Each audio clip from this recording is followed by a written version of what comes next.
मेरे प्यारे स्टूडेंट्स, स्वागत है आपका हमारे स्टूडियो में। बच्चों, आज की इस लेक्चर में हम डिस्कस करेंगे displacement vector and position vector.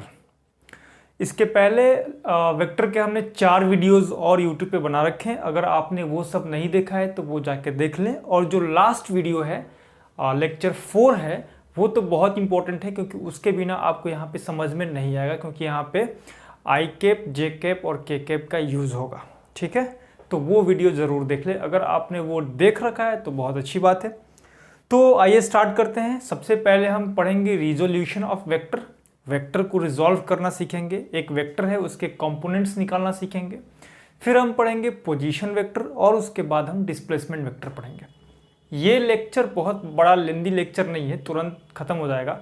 और यहाँ से जेई और नीट में डायरेक्ट क्वेश्चन भी नहीं आते हैं, बट दूसरे क्वेश्चन में इनकी एप्लीकेशन का यूज़ होता है। ठीक है, तो आइए स्टार्ट करते हैं। मेरा नाम निशांत कुमार है और आप मुझे mister IIT the physics lover के नाम से जानते हैं। स्टार्ट करते हैं बच्चों। ये है हमारा लेक्चर नंबर 5 वेक्टर का, और इसमें सबसे पहला टॉपिक हमें पढ़ना है वो है resolution of vector. Resolution of vector, vector को रिजॉल्व कर देना है। जैसे मान लो ये 2 एक्सिस दिए हुए हैं, ये y एक्सिस है, ये x एक्सिस है, और यहां से एक वेक्टर ऐसे जा रहा है जो कि x एक्सिस से थीटा एंगल बना रहा है। तो इसको रिजॉल्व कर देना है। मतलब ये जो वेक्टर है इसको हमने वेक्टर a बोल दिया। पता करना है कि ये वेक्टर a का कंपोनेंट, इस वेक्टर a का कंपोनेंट x एक्सिस के अलोंग कितना होगा और इसका कंपोनेंट y एक्सिस के अलोंग कितना होगा। इसका यूज आपको बहुत सारे न्यूमेरिकल्स में पड़ेगा, बहुत सारे कंपोनेंट में पड़ेगा। पूरी मैकेनिक्स में तो भर के यूज होगा। ठीक है, हर लेक्चर में आपको यूज दिखेगा यार इसका। तो ये ध्यान से अच्छे से सीख ले आप। तो करना क्या है, यहां से एक लाइन ड्रॉ किया हमने यहाँ पे, और यहां से एक लाइन यहां ड्रॉ कर दिया। ठीक है, अब नामकरण कर दो। ये हो गया ओ ए बी। ये एक ट्रायंगल बन गया अपने पास ओ ए बी। तो ट्रायंगल ओ ए बी का अगर हम स्टडी करें तो इसके अंदर कॉस थीटा कितना होगा। Cos theta is equal to base upon hypotenuse होता है। तो इस केस में बेस कौन सा होगा, ओ बी होगा। तो बेस हो गया ओ बी अपॉन हाइपोटेनियस कितना होगा, ओ ए होगा। तो ओ ए हो गया, यानी कि cos theta is equal to O B upon, क्या हम ओ ए को ए लिख सकते हैं? बिल्कुल लिख सकते हैं। तो ये हो गया ए अपने पास। यहाँ से आपको पहले ही बता रखा है मैंने कि जो लेंथ ऑफ एरो होता है वो मैग्नीट्यूड ऑफ वेक्टर होता है। ये वेक्टर ए है तो यहाँ पे हम ए लिख सकते हैं। अब जरा देखो यहाँ पे O B is equal to कितना हो गया, ए कॉस थीटा हो गया। ये ओ बी जो है वो ए कॉस थीटा हो गया।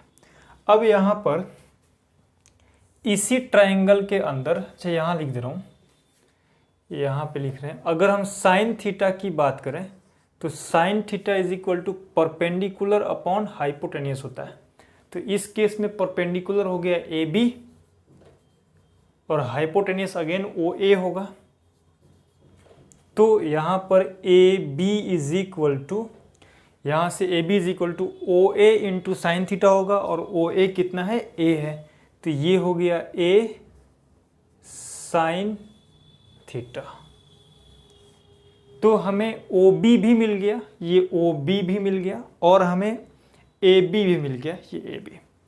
ओ बी है ए कॉस थीटा और ए बी है ए साइन थीटा। तो अगर हम इस लाइन को ड्रॉ करें तो ये लाइन ऐसे जा रहा है, ये वेक्टर ए है। इस वेक्टर ए का ये वाला जो कंपोनेंट है वो कंपोनेंट ये थीटा से जुड़ा हुआ है। तो इस वेक्टर ए का ये वाला कंपोनेंट कितना होगा, ए कॉस थीटा। इस वेक्टर ए का ये वाला कंपोनेंट कितना होगा, जरा गौर से देखो। जितना हाइट ये होगा उतना ही हाइट ये भी तो होगा। तो इसको ना देख के हम ये वाला देख सकते हैं। तो ये कितना होगा, ये a cos थीटा हो गया, इसको डॉटेड लाइन से दिखा दो, ये a cos थीटा हो गया, तो ये कितना होगा a sin थीटा। बहुत इंपॉर्टेंट है, ये बहुत इंपॉर्टेंट है। वेक्टर a का कंपोनेंट निकल गया, इस वेक्टर a का कंपोनेंट x एक्सिस के अलोंग a cos थीटा हो गया और इसका y एक्सिस के अलोंग a sin थीटा हो गया। पर सबसे ज़्यादा इंपॉर्टेंट ये है, ये एंगल थीटा देखना है। अगर ये थीटा हम यहाँ ना लेकर के यहाँ लेते तो मामला गड़बड़ हो जाती। फिर हमें इस ट्रायंगल को कंसीडर ना करके ये ट्रायंगल जो है उसको कंसीडर करना पड़ता। ठीक है, तो अपने पास एक शॉर्टकट हो सकता है याद करने का। थीटा से जुड़ा हुआ जो कंपोनेंट होगा उसको कॉस थीटा बोलोगे और उसके परपेंडिकुलर वाले को साइन थीटा बोलोगे। मैं इसको लिख दे रहा हूं, ये आप कॉपी कर लें, इसको मिटा करके मैं लिख रहा हूं।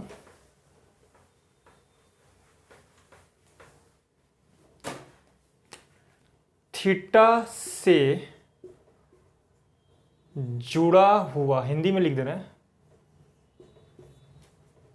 कंपोनेंट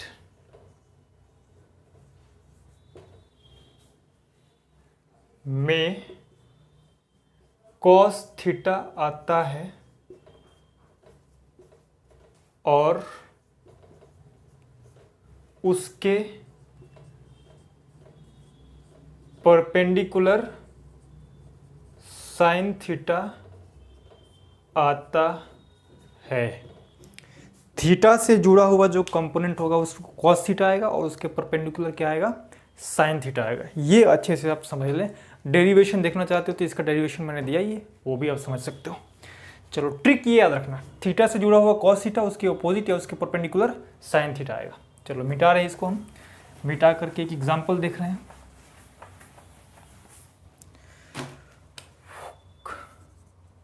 एग्जाम्पल है, ये एक्स एक्सिस, ये वाई एक्सिस, ये एक लाइन है। फोर्स मान लिया F is equal to 10√2 newton आ गया। ये एंगल दिया हुआ है 60 डिग्री। तो अब इस फोर्स का कंपोनेंट निकालना है एक्स एक्सिस के अलोंग और वाई एक्सिस के along.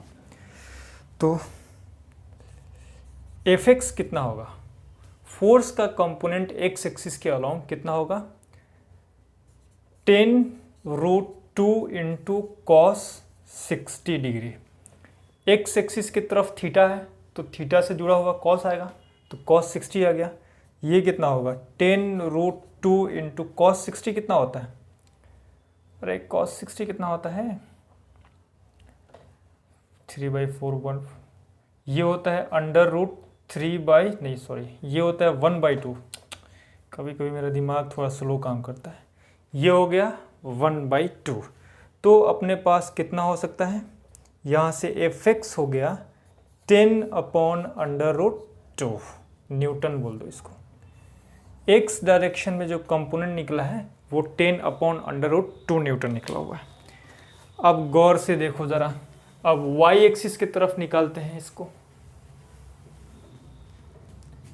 Fy is equal to 10√2 into sine 60 degree. ठीक है, साइन 60 डिग्री कितना होता है, 3/2। तो Fy कितना हो गया, 10√2 इंटू साइन 60 कितना होता है, √3/2 होता है, सॉरी √3/2। तो यहाँ से Fy का वैल्यू कितना होगा, इसको कैंसल आउट कर सकते हो। तो कैंसल आउट कर दोगे तो ये हो जाएगा 10 और यहाँ से इससे ये कैंसिल हो जाएगा √2 टाइम्स में, तो ये हो गया √3/2, 10√3/2। ठीक है, इतना न्यूटन आ सकता है। ये एंगल का गड़बड़ी है, अगर यहाँ पे एंगल हम 45 ले लेते तो काम हो जाता, अपना आसान हो जाता। देखो फिर से बता रहे हैं, Fx इज इक्वल टू कितना होगा, एक्स एक्सिस की तरफ एंगल जुड़ा हुआ है तो Fx is equal to 10√2 force 10√2 into cos 60। Cos 60 की वैल्यू होता है 1/2। इससे ये कैंसिल हो जाएगा, इससे ये कैंसिल हो जाएगा √2 टाइम्स में। ठीक है, तो हो गया अपने पास 10/√2 न्यूटन। यहाँ पे देखो Fy is equal to force 10√2 into sine 60। Sine 60 कितना होता है, साइन 60 होता है √3/2। तो √3/2 इस √2 से ये कैंसिल होगा, √2 टाइम्स में तो 10 इंटू √3/2 न्यूटन इतना बच जाएगा अपने पास। ठीक है, ये sin 60 cos 60 cos 30 sin 30 इन सारी की वैल्यूज याद रखना, ये काम आएंगे आपको। ठीक है, तो इसको मिटा रहे हैं। अब हम मिटा करके दूसरा एक एग्जांपल दे रहे हैं। एक और एग्जांपल है, अगेन अपने पास x एंड y एक्सिस है, ये जा रहा है 10√2 न्यूटन फोर्स है, और अब की बार जो ये एंगल है, ये एंगल 60 डिग्री दे दिया। 60 ना लेकर के 45 ले लेते हैं, कैलकुलेशन आसान हो जाएगा। 45 डिग्री हो गया। तो अब इस फोर्स को रिजॉल्व कर देना है x एंड y एक्सिस के अलोंग। तो इसको मान लिया ये f है, तो fx कितना होगा, fx is equal to 10√2 into sine 45 degree होगा आपकी बार, क्योंकि y डायरेक्शन में थीटा से जुड़ा हुआ है। ये जो फोर्स है, फोर्स थीटा से जुड़ा है y डायरेक्शन की तरफ, x की तरफ नहीं जुड़ा है, तो fx is equal to sine 45 आएगा। तो यहाँ पे 10√2 इंटू साइन 45 होता है 1/√2, इससे ये कैंसिल होगा, तो fx कितना हो जाएगा, 10 न्यूटन हो जाएगा। फिर fy कितना होगा, 10√2 इंटू साइन 45 ये है, और यहाँ पे क्या आएगा, cos 45 चला आएगा। तो ये हो जाएगा 10√2 इंटू कॉस 45 कितना होता है 1/√2, तो fy कितना होगा 10 न्यूटन। इस तरीके से निकालते हैं। ठीक है, ये बड़ा इंपॉर्टेंट है, ये आपको बहुत यूज़ पड़ेगा आगे के लेक्चर्स में। ठीक है, इसको कॉपी कर लें। इससे रिलेटेड जो भी आपके मन में या कहीं और कुछ रिजोल्यूशन दिया है तो उसकी क्वेश्चंस आप कर लें। ठीक है, कॉन्सेप्ट मैंने बता दिया। तो आगे बढ़ते हैं, अब हम पढ़ते हैं पोजीशन वेक्टर। सो हमारा टॉपिक है अगला पोजीशन वेक्टर।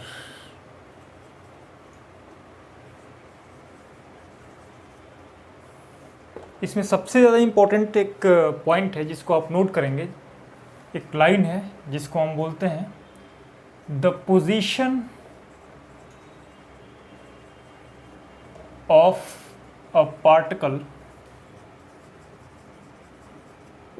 इज स्पेसिफाइड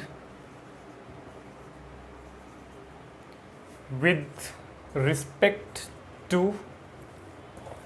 यहाँ लिख रहे हैं with respect to a reference point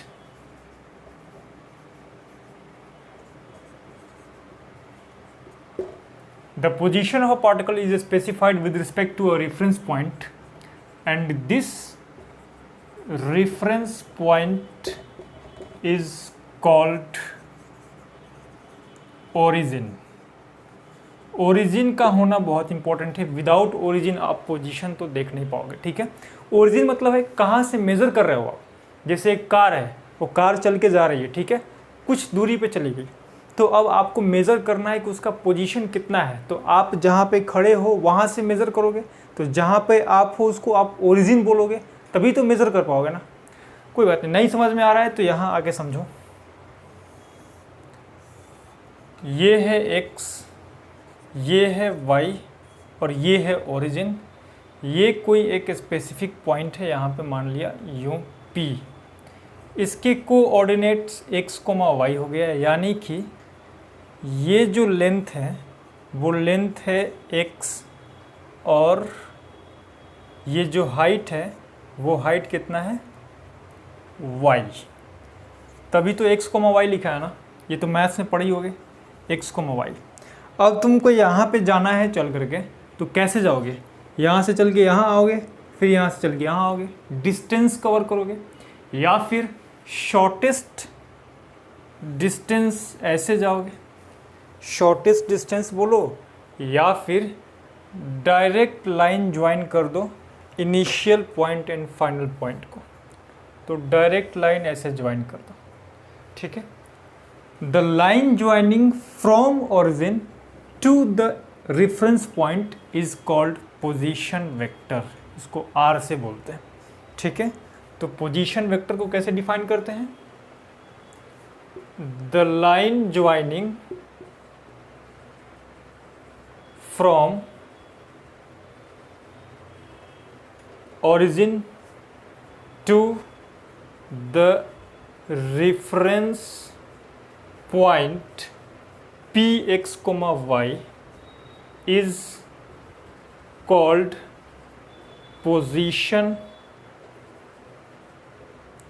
vector। इसी को हम पोजीशन वेक्टर बोलते हैं। ठीक है, अब ये r जो है, इस r को हम लिखेंगे कैसे? तो vector r is equal to X I cap plus Y J cap होता है। अब तुम कहोगे कि सर ये आया कहाँ से? तो देख सकते हो ये डिस्टेंस x डायरेक्शन में है, तो ये हो गया x मैग्नीट्यूड, और x डायरेक्शन में है तो आई कैप चला आया। ये हो गया मैग्नीट्यूड y, और ये y डायरेक्शन में है तो इसलिए यहाँ पे जे कैप चला आया। तो x I cap plus Y J cap. अब तुम यहाँ पे पूछ सकते हो बड़ा इंपॉर्टेंट पॉइंट कि सर आखिर आपने r इज इक्वल टू इतना क्यों लिखा? तो देखो उसको क्यों लिखा मैं आप समझा रहा हूँ तुम्हें।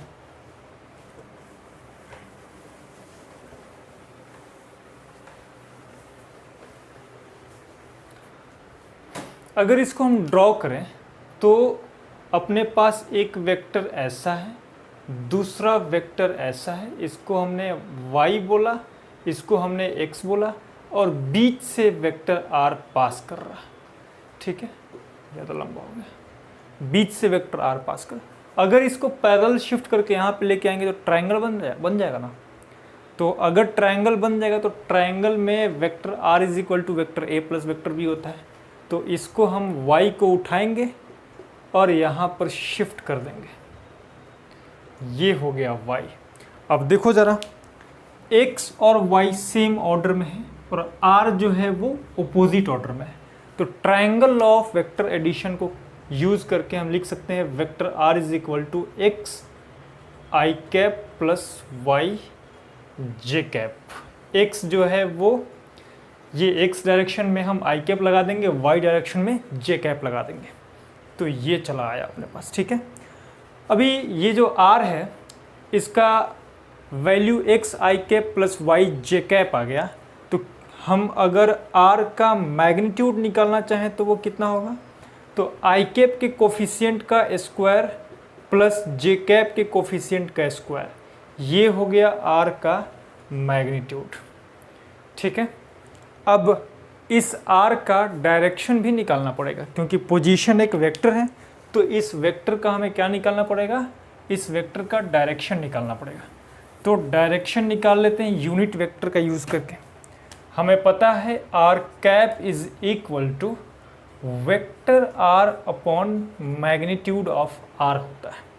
तो r cap is equal to vector r कितना दिया है? X I cap plus Y J cap upon magnitude of r कितना है? X square plus Y square, ये होता है। इसको कॉपी कर लो। ठीक है, ध्यान रखना ये जो चल रहा है वो 2D में चल रहा है। अगर 3D आ जाता है तो यहीं पे शॉर्ट में लिख दे रहा हूँ, इन 3D अपने पास ये जो लिखे हो vector r, this vector r is equal to X I cap plus Y J cap plus Z times K cap चलाएगा। तो यहाँ पर मैग्नीट्यूड ऑफ r जो निकालोगे वो under root X square plus Y square plus Z square हो जाएगा। ठीक है, तो यहाँ पे r का वेक्टर r ये हो गया और मॉड ऑफ r ये हो गया। तो r कैप भी निकाल सकते हो, डायरेक्शन भी निकाल सकते हो, दिस अपॉन दिस कर दोगे, हो जाएगा। ठीक है, तो ये 2D के लिए है, ये 3D के लिए है। पोजीशन वेक्टर यही होता है। अब इसमें एक एग्जाम्पल करते हैं जो बड़ा फेमस एग्जाम्पल है, टीचर लोग अपने अपने क्लास में कराते हैं। वो एग्जाम्पल ये है कि मान लो कोऑर्डिनेट्स मेरे पास दिए, ऐसे कोऑर्डिनेट सिस्टम दिया है, ये y है, ये x है, और यहाँ पे 2 पॉइंट्स लिए गए हैं। एक पॉइंट को हमने P बोला, दूसरे पॉइंट को Q बोला, और ओरिजिन से P को ज्वाइन कर दिया, ओरिजिन से Q को ज्वाइन कर दिया, यहाँ पर एरो ऐसे बना दिया। तो हमें पता करना है ये वाला जो वेक्टर है वेक्टर पी क्यू वो कितना होगा। तो इसको लिख दे वेक्टर ओ पी, इसको लिख देते हैं वेक्टर ओ क्यू, ठीक है। और हमें निकालना है क्या, पी क्यू। तो चलो निकालते हैं पी क्यू।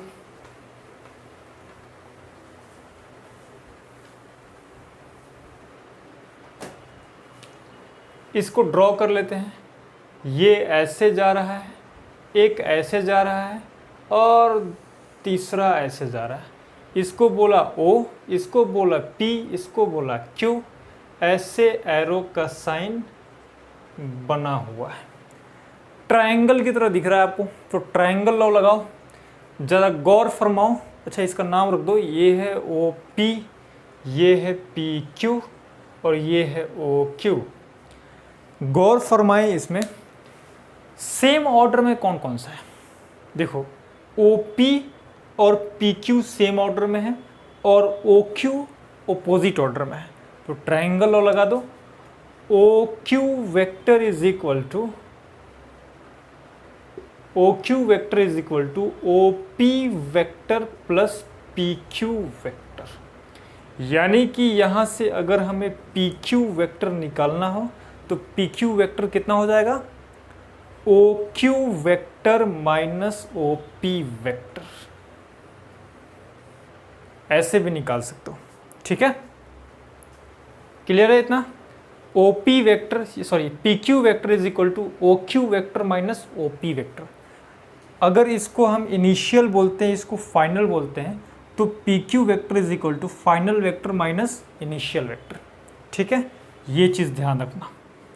चलो, विदाउट वेस्टिंग टाइम जल्दी से मिटा करके हम डिस्प्लेसमेंट वेक्टर स्टार्ट करते हैं। अब तो हमें पढ़ना है डिस्प्लेसमेंट वेक्टर।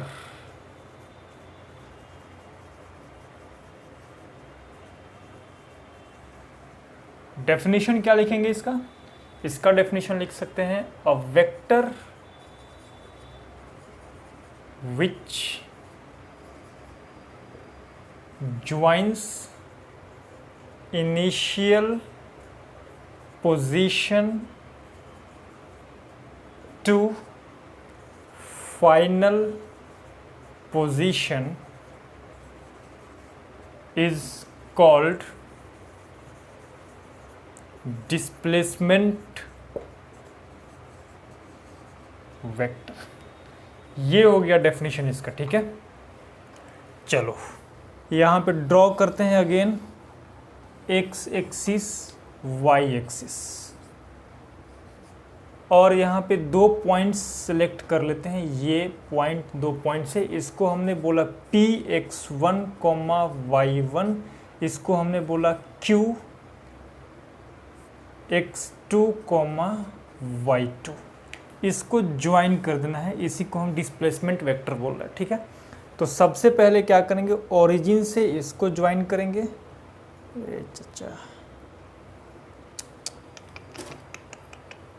ओरिजिन से P पॉइंट को ज्वाइन करेंगे हम,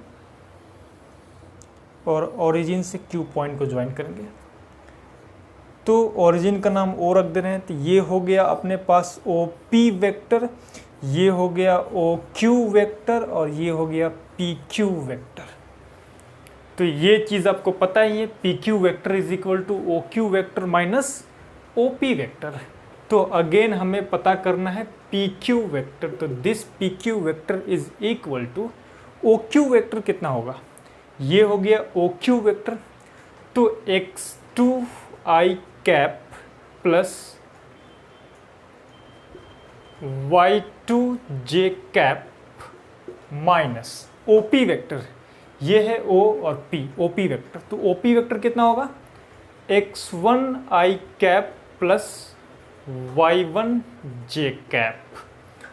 अब PQ वेक्टर जो डिस्प्लेसमेंट वेक्टर है वो कितना होगा, यहाँ से लिख सकते हैं हम x2 minus x1 i cap plus y2 minus y1 j cap. ये अपने पास PQ वेक्टर हो गया।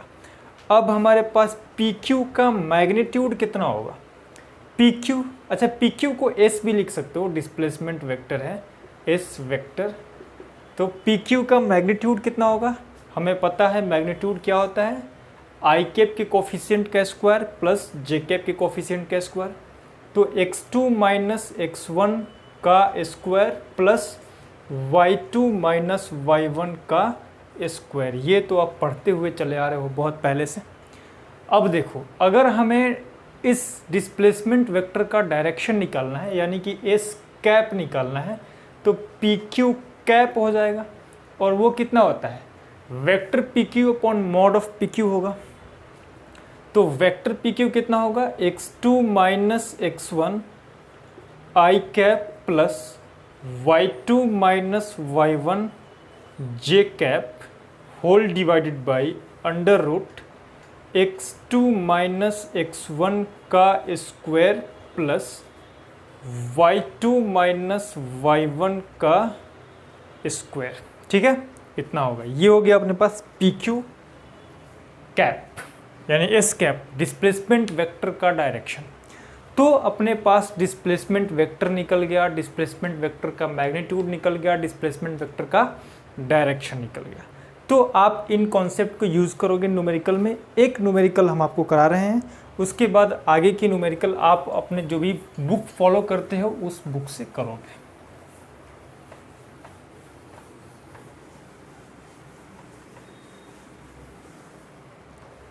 क्वेश्चन है, मान लो एक एग्जांपल है, find the displacement vector of a particle which moves from the position 1, 2 to 2, 3। 1, 2 से चलना स्टार्ट किया, 2, 3 तक पहुंच गया, तो डिस्प्लेसमेंट वेक्टर पता करना है। तो कुछ नहीं करना है, displacement vector this is equal to, सबसे पहले हम क्या लिखेंगे, i cap plus 2 j cap this minus,